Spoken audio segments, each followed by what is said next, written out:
हिंदी की online class में आप सभी का स्वागत है। और गत जो अपनी क्लास थी उसमें अपना कन्यादान पाठ चल रहा था, जिसके लेखक थे ऋतु राय। इसके बारे में, इसकी भूमिका के बारे में अपन अध्ययन कर चुके थे। और उस पाठ और ये जो उसी पाठ का ये नेक्स्ट पार्ट आज हम अध्ययन करेंगे। तो कितना प्रामाणिक था उसका दुख लड़की को दान में देते वक्त जैसे वही उसकी अंतिम पूंजी हो। यहाँ तक हमने पाठ को पढ़ लिया था।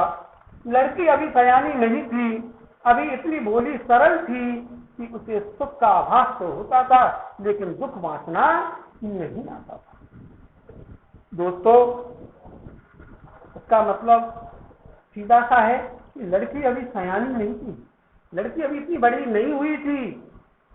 वो उसका स्वभाव अभी इतना भोला और सरल था कि वो नहीं जानती थी अच्छे और बुरे को। उसको तो केवल जो उसके मन को अच्छा लगता था उसी को समझती थी। वो लड़की अभी सयानी नहीं हुई थी, अर्थात बड़ी नहीं हुई थी, अभी इतनी भोली और सरल स्वभाव में थी कि उसे सुख का आभास तो होता था। जो उसको अच्छा लगता था, जो उसको सुख पहुंचाता था, उस बात का अनुभव तो वो करती थी, लेकिन उसे दुख वासना अभी नहीं आता था। वो कष्ट को नहीं जानती थी, दुख को वो अभी नहीं जानती थी। पाठ का थी वह धुंधले प्रकाश की। दोस्तों, कभी कभी आपने देखा होगा, जब अपन धुंधले प्रकाश में कभी कभी पढ़ते हैं, तो जब अपन जैसे पढ़ रहे हैं, यहाँ अपन पढ़ रहे हैं,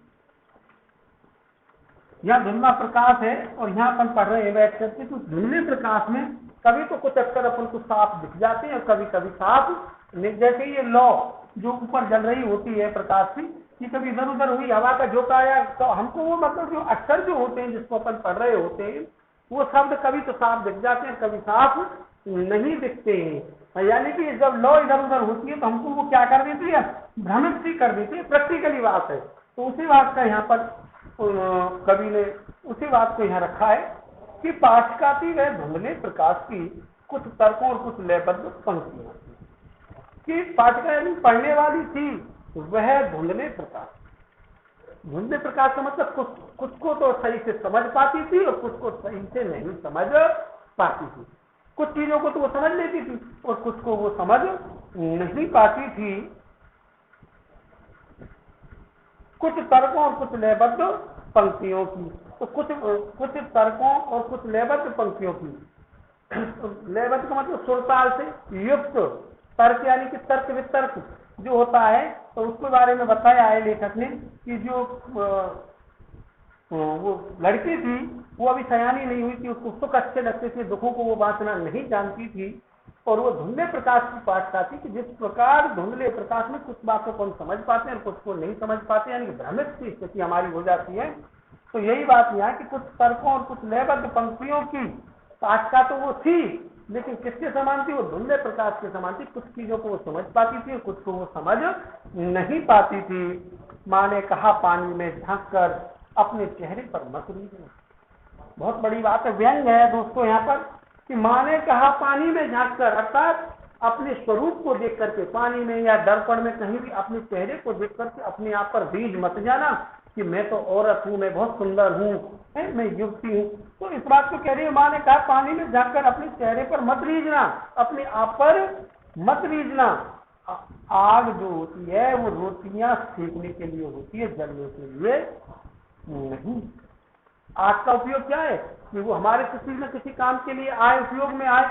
आग अग्नि जो है वो रोटी सेकने के लिए होती है, जलने के लिए नहीं होती है, किसी को नुकसान पहुंचाने के लिए नहीं होती है दोस्तों। तो उसी प्रकार उसने कहा कि अपने चेहरे को देख करके अपने ऊपर मत रीझना, मैं लड़की हूँ, मैं सुंदर हूँ। इस बात के बारे में बताया है कि आप लड़की हैं, ठीक बात है, आप लड़की, अपनी लड़की होने के कर्तव्यों का पालन करना, आप पत्नी हैं तो पत्नी होने के कर्तव्यों का पालन करना। लेकिन क्या कहना चाह रही है यहाँ व्यंग में, लेकिन किसी अन्याय, शोषण और अत्याचार को सहना मत करना। वस्त्र और आभूषण शाब्दिक भ्रमों की तरह, जब आपके साथ अत्याचार होगा, आपका शोषण होगा, आप उनका प्रतिरोध करेंगे तो आपको फिर वो प्रलोभन देंगे, किसका, वस्त्रों का, आभूषणों का। वस्त्र और आभूषण तो केवल शाब्दिक भ्रमों की तरह ही केवल व्यक्ति को किस में डाल देते हैं, भ्रम में डाल देते हैं। जिस प्रकार शब्दों का भ्रम जाल हो जाता है साहित्य में, उसी प्रकार वो कह रहा है, लेखक कह रहा है कि आपको वस्त्र और आभूषण आपके लिए किसकी तरह, ब्रह्म की तरह। आपने देखा होगा दोस्तों, औरतों को आभूषण प्रिय होती है, आभूषण प्रिय होती है, और वस्त्रों का खरीदने का भी ज्यादा शौक होता है।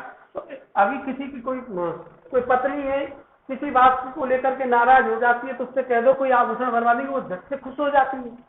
आज चलो आपको मार्केट ले चलते हैं, कपड़े दिला देते हैं, तो वो झट से खुश हो जाती है, हो जाती है नहीं हो जाती। तो औरत का ये स्वभाव है कि वो आभूषण और वस्त्रों को से लगाव रखती है।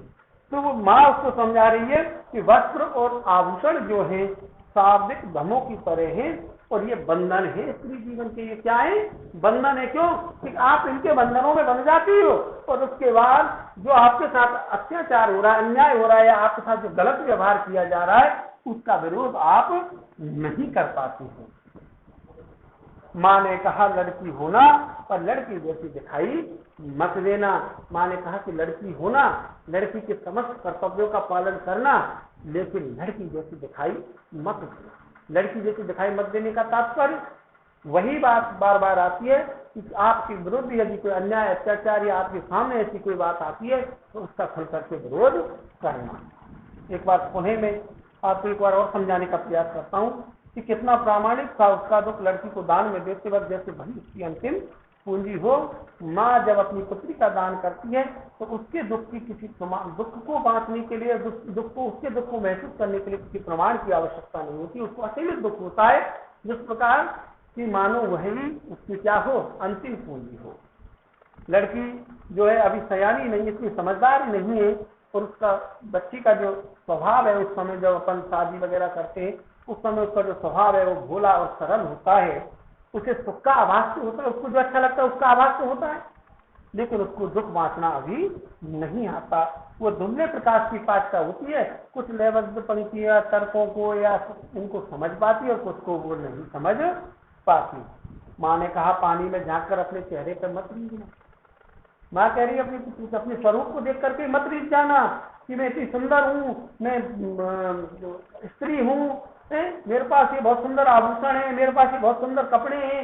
इन बातों से आप अपने आप को देख करके ही मत रीझ जाना। आज रोटियां सेकने के लिए है, जलने के लिए नहीं। अग्नि जो होती है वो तभी अच्छी लगती है जब उसका उपयोग हमारे दैनिक जीवन में हो। अर्थात जैसे रोटी सेक करके हम जब अग्नि में रोटी सेकते हैं, उसको खाते हैं, हमारे दैनिक जीवन में उसका उपयोग होता है।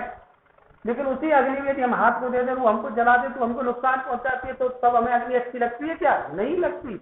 तो वही बात हो कह रही, अग्नि जो है रोटी सेकने के लिए होती है, जलने के लिए नहीं। अर्थात महिलाएं अपने कर्तव्यों का पालन तो करेंगी, लेकिन शोषण का शिकार नहीं होंगी।